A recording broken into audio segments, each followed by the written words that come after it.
Stop. Right where you are. Let the next thing on your list wait. Let the next worry in line pause. This cannot be heard while you are moving. This message is a wall against the current of your life, and you must turn and face it. You have been running a marathon in the dark. Your breath is ragged. Your muscles burn with a fire that has become familiar, a companion you no longer question. You are fixed on a finish line you cannot see, driven by a voice that hisses, "Not yet, not good enough, keep going." You believe that voice is mine. It is not. I have brought you to this quiet, this sudden stillness, because you have reached a point I have been watching for, a point of sacred exhaustion.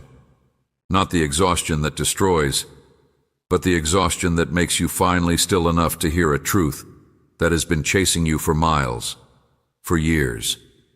I am proud of you. You do not believe it.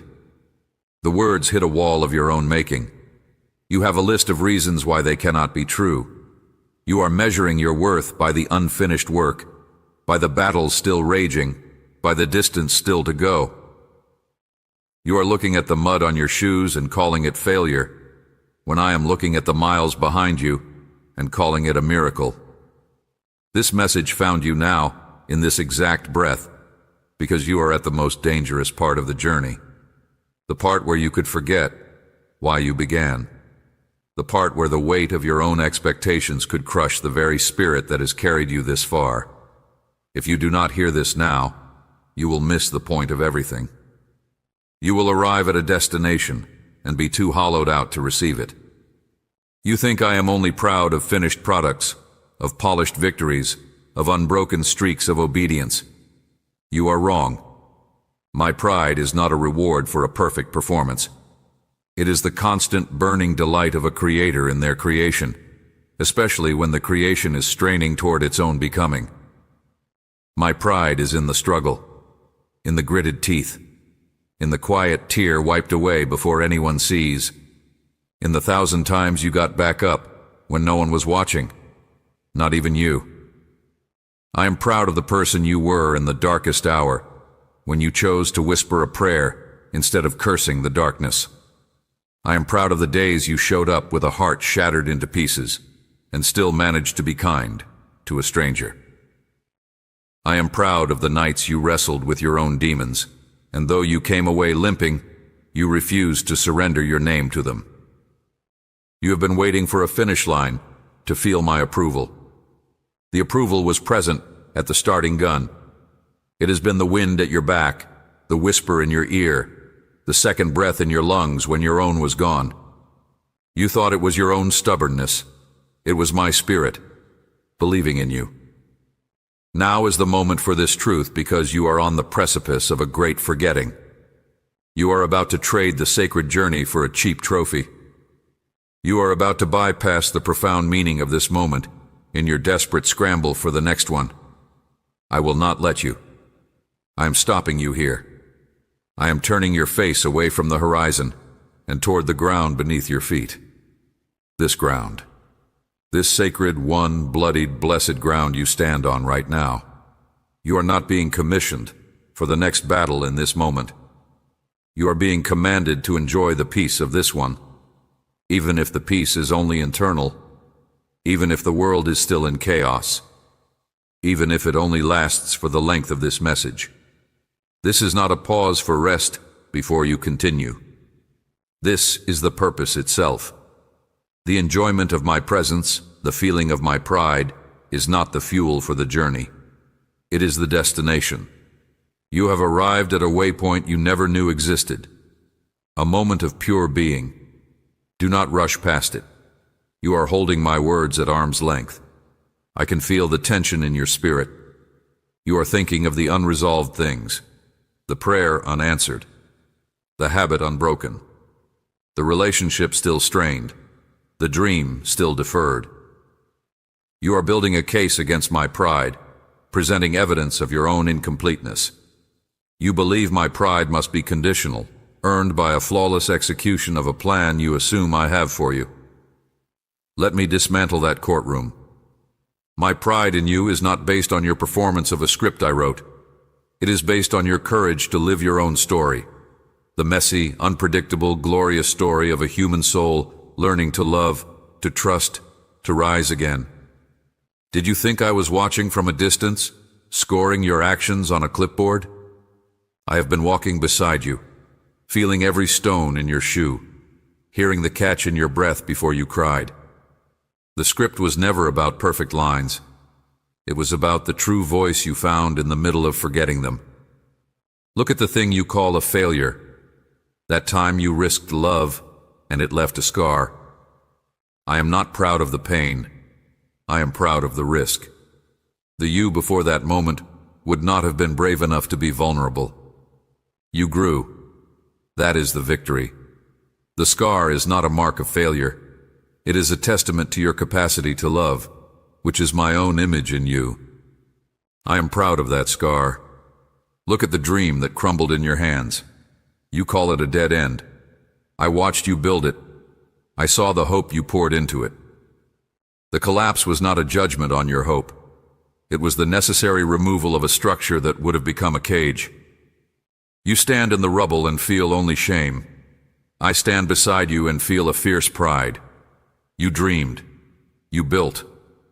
You dared to create something from the ether of your own imagination. That is the divine impulse. The collapse is external. The creative courage is eternal. I am proud of the builder, even as we survey what must be cleared away. You are waiting for the moment when all the pieces click into place to feel my approval. You are waiting for a state of accomplishment so pristine it has no shadow. That moment does not exist in a human life. That is the fantasy of a mind that cannot comprehend grace. Grace operates in the shadows, in the unfinished edges, in the beautiful, tragic, glorious process of becoming. My pride lives in the becoming. Why couldn't I say this earlier? Because you would have used it as a shortcut. You would have taken, "I am proud of you," as a medal to pin on your chest, and then run back into the fray to earn another.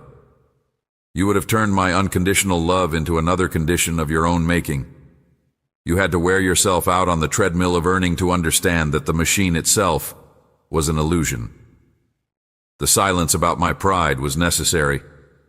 You had to thirst for approval from every other source until you realized they were all salt water. Only then can you receive the pure, clean drink of my true heart for you. The delayed understanding is this. You thought my pride was the finish line. It was the starting block. You have been running from it, trying to reach it, when it was the very ground you launched from. The feeling of lack, that persistent sense of not enough, was not my judgment. It was your own spirit, knowing intuitively that you were born for more than earning love, aching to live from the place of already having it. Now, in this stillness, I'm calling you back to the starting block. Not to begin again, but to remember where you began. To remember the you I see. The one before the first mile was run, before the first fall was taken. That you and the you now, weathered, wiser, wounded, are the same beloved. My pride has not increased because you achieved. It has deepened because you endured. It has grown fiercer because you persisted in the face of a world and a voice in your own head that told you to quit. So lay down the case you are building. Dismiss the jury of your own criticisms. The trial is over. There is no verdict to reach because there was never a crime. There is only a child, breathless from running, who needs to hear their father's voice say, "Look how far you've come. Look at your strength. I have always been proud of you." The command to enjoy this moment is not a frivolous distraction. It is the most sacred instruction. It is the act of aligning your heart with the truth of my heart. It is you, for one moment, accepting the gift of your own existence as enough. It is you, standing in the middle of the unfinished symphony and learning to enjoy the beauty of the single perfect note being played right now. This moment is not a pause. It is the point. There is a shadow passing over you now, a cold thought. If I am proud, why did it have to be so hard? Why the loneliness? Why the nights of despair that felt like abandonment? Why the struggles that bent you to the breaking point? You are trying to reconcile my pride with the pain I allowed. You are asking if this pride is just a consolation prize for a race that was rigged with suffering. Let us sit in this question. It is a holy question. My pride is not in spite of the pain. It is woven through it. The two are inseparable in the economy of transformation. I did not design the pain of this broken world, but I am the master of redeeming it. And your life is my redemption project. The struggles were not sent by me, but my pride was forged in your response to them. Think of the sculptor. They do not create the marble. They find it. A hard, cold, seemingly impenetrable stone. Their pride is not in the stone's hardness. Their pride is in their own vision of what is trapped inside it, and in the patient, relentless work of striking the stone to set the figure free. Every strike is violent. To the stone, it is pure agony. It is a shattering. But the sculptor's heart swells with each blow, not because they enjoy the destruction, but because they see the form emerging. They know the necessity of the strike. I saw the you inside the stone of circumstance, of genetics, of past wounds, of a broken world. My chisel has been your pain. My hammer has been loss, disappointment, silence. With every blow you have cried out, "Why are you breaking me?" And I have whispered, "I am not breaking you. I am breaking what holds you." My pride burned white hot in the moment you cursed the chisel, but clung to me anyway. It soared when you looked at the rubble of a dream and whispered, "I still trust you." It was not pride in the destruction. It was pride in the unkillable thing inside you that the destruction revealed. Your resilience is my fingerprint. Your stubborn hope in the dark is the echo of my voice in your spirit. The loneliness was not my rejection. It was the isolation chamber where you would learn your own sound, where you would stop blending into the chorus of other people's expectations and find the melody I wrote uniquely for you. I am proud of the song you began to hum in that lonely room. The failure was not my punishment. It was the demolition of a false floor so you could discover the solid rock beneath. I am proud of the way you tested your weight on that new ground, tentatively, after the fall. You wanted a clear path. I gave you a compass. You wanted a map. I gave you strength in your legs. You wanted safety. I gave you a courage that can only be born in danger. My pride is in the tools you now carry, not in the easy road you never had to walk. This is the truth that brings clarity, not fear. Your suffering was not meaningless. It was meaningful because I was in it with you, shaping you, and my pride is the record of that collaboration. It is the evidence that you were not alone in the fire.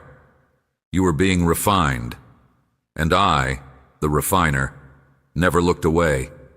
My gaze was fixed on you with an intensity you mistook for severity. It was the focus of a lover watching their beloved become. So when I say I am proud of you, I am saying I saw you. I saw you take the blow. I saw you get up. I saw the secret kindness you performed while bleeding. I saw the integrity you clung to when compromise would have been easier. I saw the night you almost let go, and the fragile, thread-like faith that held you to me. That thread was enough. It was everything. Do not glorify the pain, but do not let it rob you of the pride I have in the warrior it produced. The two are linked. To reject my pride is to call the transformation worthless. To hate the process is to scorn the masterpiece emerging from the marble dust. Now, in this moment of understanding, the command to enjoy takes on a heavier, more profound meaning. It is not about frivolity. It is about savoring the hard-won ground.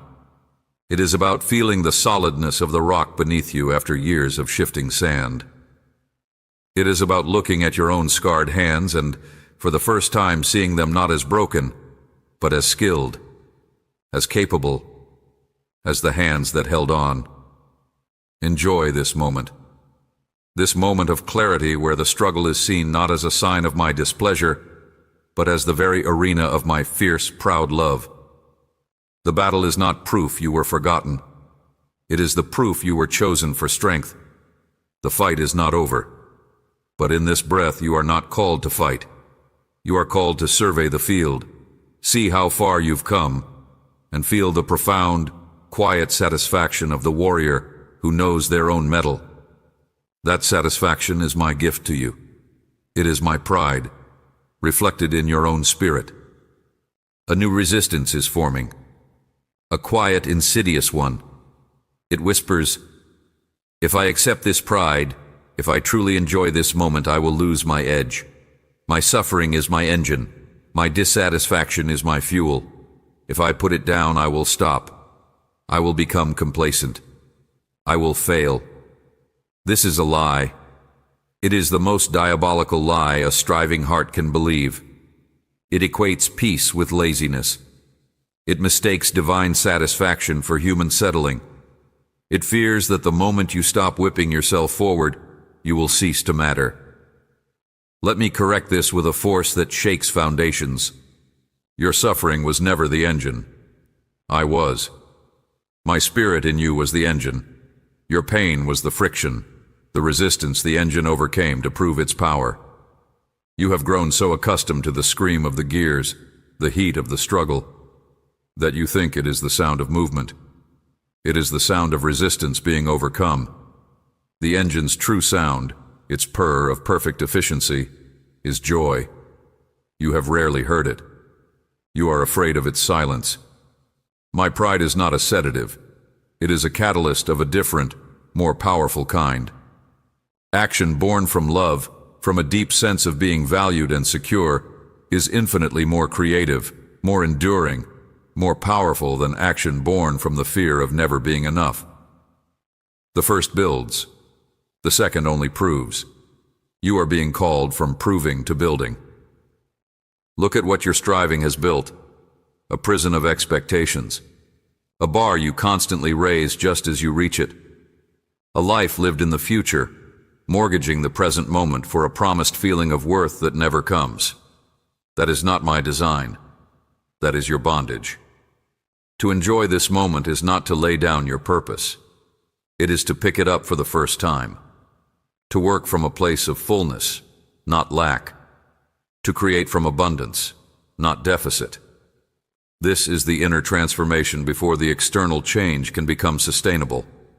I am changing your source, from a dried-up well of I must to an artesian spring of I am, therefore I can.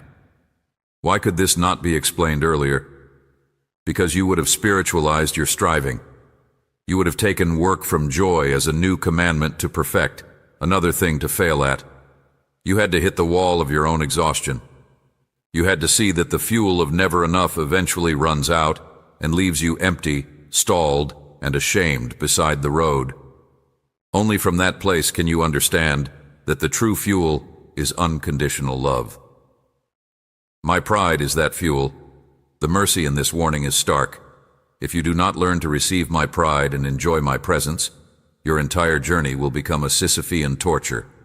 You will roll the stone of your ambition up a hill, only to watch it roll down again, forever. The purpose of the hill is not to reach the top. It is to realize you were never meant to push the stone alone. It is to turn and see that I have been with you, ready to turn the stone into a monument, if you would only stop pushing and start partnering. So to enjoy this moment is an act of supreme rebellion. It is you, defying the voice of the world and the ghost in your own mind that says, do not stop, do not feel, do not receive, keep pushing. It is you, planting your feet and saying, for this one moment I am choosing to believe I am already loved, I am already proud of, I am already enough. This does not make you weak. It makes you terrifyingly strong. A heart that knows it is loved is invincible. It can take risks that a striving heart cannot. It can love without guarantee. It can create without the need for applause. It can rest without fear. This moment of enjoyment is not a vacation from your calling. It is the core of it. Your calling is not a list of tasks. It is a state of being, a child of God, secure in love, from which all true action flows. You cannot give what you do not have. You have been trying to give love, peace, and hope from an empty cup. I am filling it. The command to enjoy is the command to drink. To let the liquid of my pride fill you, soothe your parched spirit, and become the very thing that overflows from you to others. Do not fear complacency. A satisfied heart is not a stagnant heart. It is a powered heart. A heart at peace is the most creative force in the universe. It was from my satisfaction that I spoke the worlds into being. I am not asking you to stop. I am asking you to change your source. Start the engine with a different fuel, the fuel of received love. Enjoy this sip. Then you will understand how to run without growing weary.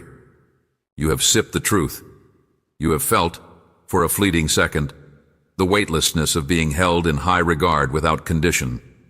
And now, the gravity of your old world is pulling back, hard. The to-do list is screaming. The unresolved tension in your life is throbbing like an exposed nerve. You feel guilty for the peace. You feel like you are playing hooky from your own life. This is the final stronghold. The belief that your worth is tied to your utility. That to be still, to be enjoyed, to be proud of, is a luxury you have not earned. That there is real, urgent work to be done, and this introspection is a distraction. I am about to show you the most hidden thing. The unresolved thing, the problem you are itching to solve, the tension you feel you must manage. It is not your primary purpose. Your primary purpose in this and every moment is communion with me. The enjoyment of my presence, the reception of my pride, is not the prelude to the work. It is the work, the most important work. Everything else is an overflow, a byproduct, a secondary effect. You think I am proud of what you do. I am proud of who you are. And who you are is most purely, most clearly you when you are resting in the knowledge of my delight. When you are receiving, not producing. When you are being my child, not my employee. Look at the tension you carry. Is it not, at its root, a form of separation? A feeling that you are alone with this burden? That its resolution depends entirely on your cleverness, your effort, your endurance? That very feeling is the wall I am dismantling. I am not asking you to ignore the tension. I am asking you to bring it into this space of enjoyment and see how it changes. A problem held in hands that are clenched in fear is a weapon. The same problem, laid in open hands that are receiving love, becomes a subject for collaboration. The energy you spend on anxiety can be transfigured into creative trust. This is divine timing. It feels like the wrong time for you to rest because your human impatience sees only the ticking clock. My eternal perspective sees the cracking foundation of your soul, which must be repaired before any lasting structure can be built on it. The world says, fix the leak. I am saying, first, let me show you the beauty of the rain, so you will understand the water is not your enemy. Then, we will build a better roof together. The delayed understanding is this. You have been trying to build a life on a foundation of your own competency. Every storm has revealed the cracks. My pride, your enjoyment of my presence. This is the poured concrete of a new foundation. Unshakable. It feels like sitting still while the house is leaking. It is, in fact, the only action that can save the house. So, the command to enjoy this moment is not spiritual escapism. It is spiritual warfare. It is you declaring that your worth is not defined by your productivity, your relationship status, your bank balance, or your solved problems. It is you aligning your reality with the ultimate reality, that you are loved, you are delighted in, you are enough. From that fortified position, you can face anything. Without it, you will be defeated by everything. The mercy in this is severe. I am withholding the solution you crave until you receive the love you need, because the solution granted to a striving heart would only enslave it further. The solution granted to a loved heart will liberate it and everyone it touches. Do not rush from this space. The urge to get back to work is the old programming.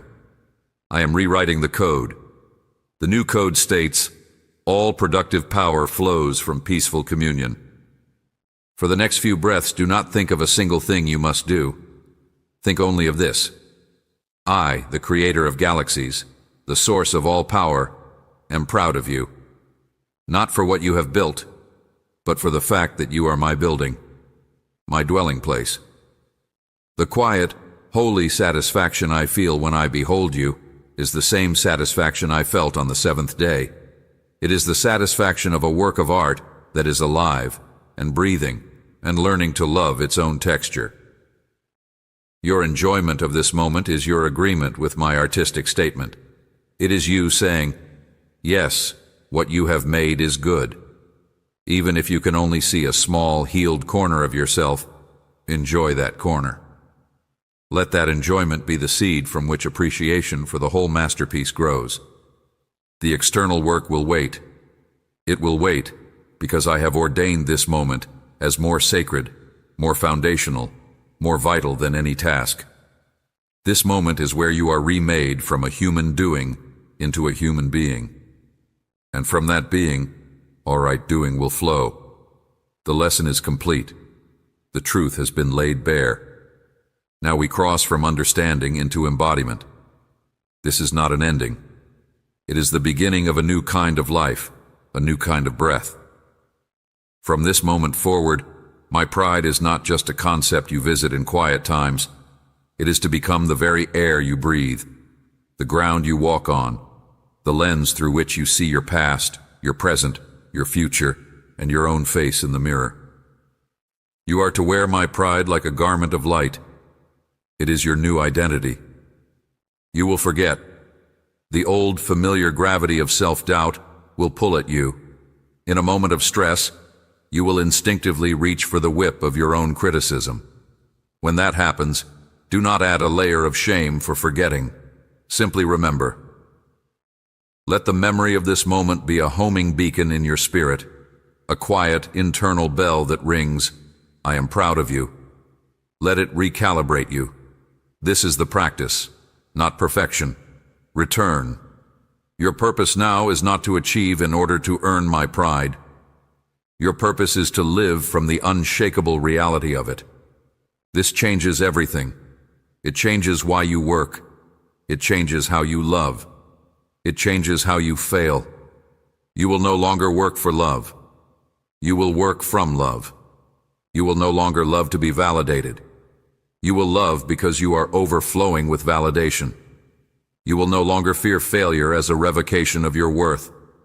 You will see it as a lesson learned in the safe space of a father's pride. I have removed the condition from my heart for you. Now, you must remove it from your heart for yourself. This is the final, lifelong application.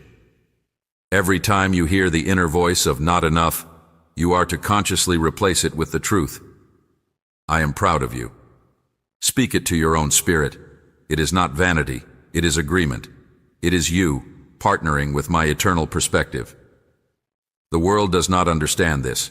It will continue to speak the language of earning, of proving, of striving. You will understand a secret language, the language of the beloved. You will recognize others who speak it, not by their words, but by the peace in their eyes, the calm in their actions, the generosity of their spirit that does not seek a return. You will become one of them. A living sanctuary where weary strivers can glimpse a different way. So go. Take this moment with you. When you drink your next glass of water, taste my provision and enjoy it. When you feel the sun on your skin, feel my delight in creation and enjoy it. When you accomplish a task, feel my pleasure not in the completed thing, but in the focused heart that did it, and enjoy it.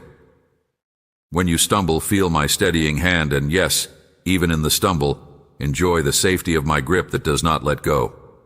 Amen.